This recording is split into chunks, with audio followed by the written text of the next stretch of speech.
10 years ago, something happened to me that I will never forget. I lived in a big city, but summers there were too hot.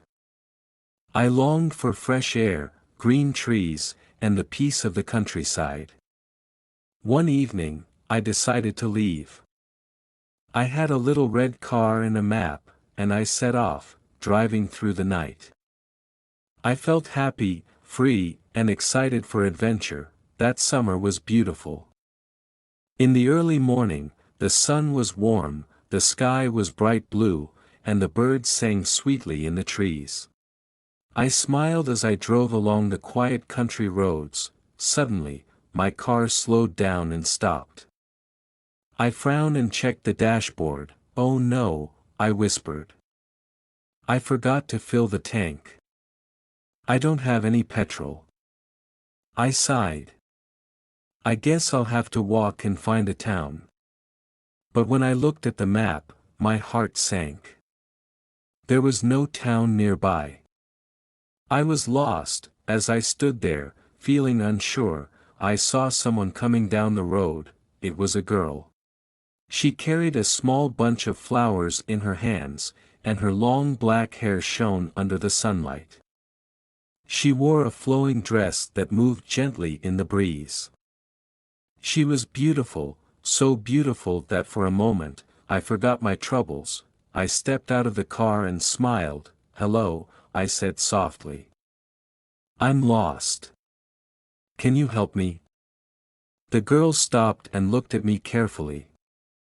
She seemed nervous. "I ran out of petrol," I explained, keeping my voice gentle. "Do you know where I can get some?" Her blue eyes met mine, and slowly, she smiled. It was the kind of smile that made everything feel better. "I don't know," she said softly.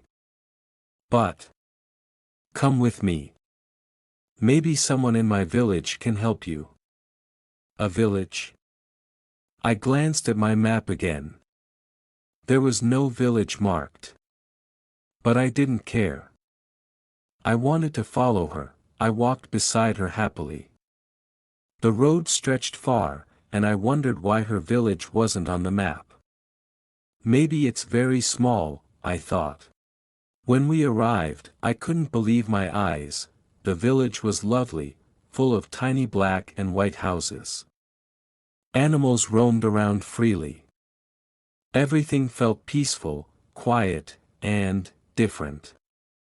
It was like stepping into a painting from long ago. She led me to one of the little houses. "Come in," she said with a gentle smile. I followed her inside. The house was simple but incredibly clean. There was a fire burning, and above it, food was cooking. The warm smell filled the air, and I realized I was hungry. How strange, I thought. They cook over a wood fire. Maybe this village is very old-fashioned. I didn't mind. There was something special about this place, something that made me feel calm and welcome, but I didn't know then that this village held a secret. And soon, I would find out why it wasn't on my map. I sat by the fire, feeling warm and comfortable. The smell of food cooking over the flames made my stomach growl. How strange, I thought. They cook on a wood fire. Maybe they don't have much money. Soon, I met Mary's parents. They were kind and welcoming, but their clothes were odd, like something from an old painting. "Sit down," said Mary's father. "Are you thirsty after your walk?" I nodded, and he handed me a drink. "Thank you," I said, taking a sip. I almost coughed. The drink was dark, thick, and very strong, unlike anything I had tasted before. "What is this?" I wondered. I didn't understand much about the food or drink, but I didn't care. I felt happy. Later, I remembered why I was there. "Do you know where I can find petrol?" I asked the old man. He looked at me, confused. "Petrol? What is that?" I blinked in surprise. "Petrol. For cars. The old man smiled. Oh, we don't have cars here. We use horses. Horses? I thought. Why horses? Cars are much faster. But I didn't say that out loud. I liked them, and I didn't want to be rude. I stayed all day, and they invited me to eat dinner with them. It felt nice, like being part of their family. That evening, Mary and I walked outside into the garden. The sun was setting, and everything looked golden and peaceful. This is a beautiful place, I said. Mary smiled softly. We like having visitors. But we don't get many. We talked for a long time. She laughed, and her eyes sparkled under the stars, but after a while, she grew quiet. Her smile faded, and she looked sad. Why are you sad? I asked gently. She looked away. I can't tell you, she whispered. You are just a visitor here. And tonight, you have to leave. I stared at her. But why? I don't want to go. I like it here. I like you. She wouldn't meet my eyes. It's not safe for you to stay. I felt my heart sink. I'll go to the next town, get petrol, and come back. I will come back for you. Mary didn't answer. I love you, I said softly. I'll return, no matter what. At the door, she looked at me with tears in her eyes. Goodbye, she whispered, and just like that, I had to leave her behind. Mary's sad face stayed in my mind as I walked away from the village. I didn't want to leave. Every step felt heavy, and my heart ached. The night was dark, and the road seemed endless. I kept walking, but my thoughts were still with Mary. After what felt like hours, I finally saw the soft glow of lights in the distance. A town. Relieved, I hurried toward it. I found a small garage and bought some petrol, but before I left, curiosity tugged at me. What's the name of the village down the road? I asked the man at the counter. He looked at me strangely. What village? I frowned. The one with the black and white houses. The people in old clothes. They still use horses. The man's expression grew serious. He didn't say anything at first. That village. He began, but then stopped, as if unsure. Please, I pressed. I was just there. I met a girl named Mary. She took me to her house. I had dinner with her family. The man stared at me for a long moment. Then he finally spoke. There was a village there, he said slowly. But it isn't there anymore. I didn't understand. What do you mean? I just left. There are stories, he said quietly. Strange stories. I felt cold suddenly. What stories? I asked, leaning in. The man hesitated, but then he sighed.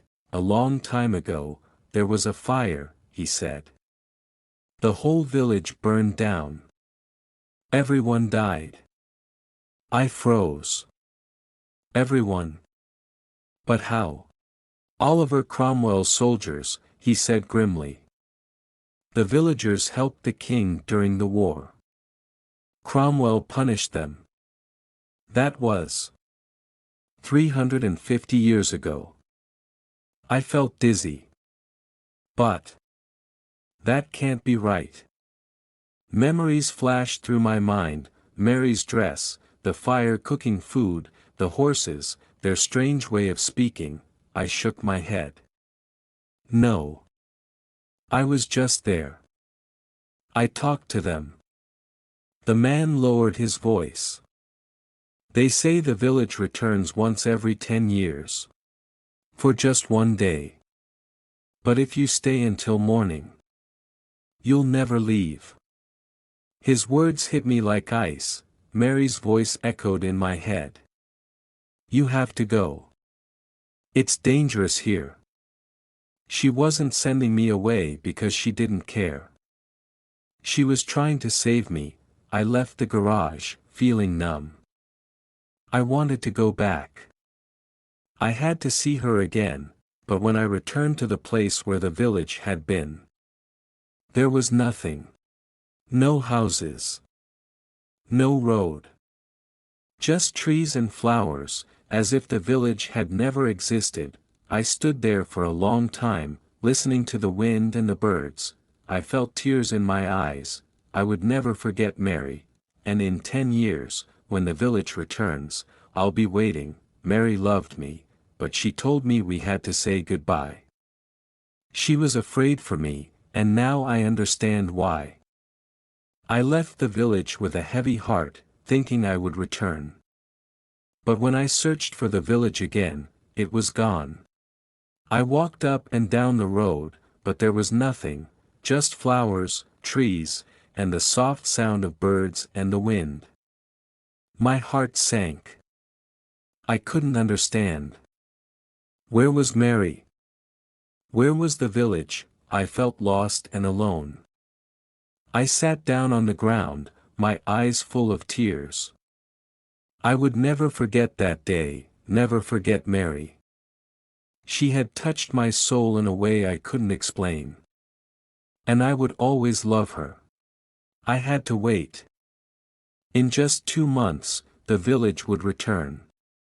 The village that only appeared once every 10 years. I promised myself that I would find it again. I would find Mary, my love with the long black hair that shone like the night sky, and this time, I would stay. I wouldn't leave her. These things happened nearly 10 years ago, but I can still feel the pain of that day. It was a summer adventure that I never expected. I had driven away from the heat of the city, lost in the beauty of the countryside. I ran out of petrol, and in the quiet of the morning, I met Mary. She took me to her village, a place frozen in time, where the people lived simply, using horses and old ways. I didn't understand at first, but I felt a deep connection to her. But Mary told me to leave. It was dangerous. She was afraid for me, and I didn't know why. When I went to the town to get petrol, I learned the truth. The village had disappeared centuries ago. It only came back for one day, once every 10 years. I didn't understand it, but I believed in it. And I knew that one day, I would return, the village would come back, and I would be there, waiting for Mary. This time, I would not leave before morning. I would stay with her, no matter what. Love can transcend time and reality. And no matter how long it takes, I will always find my way back to her.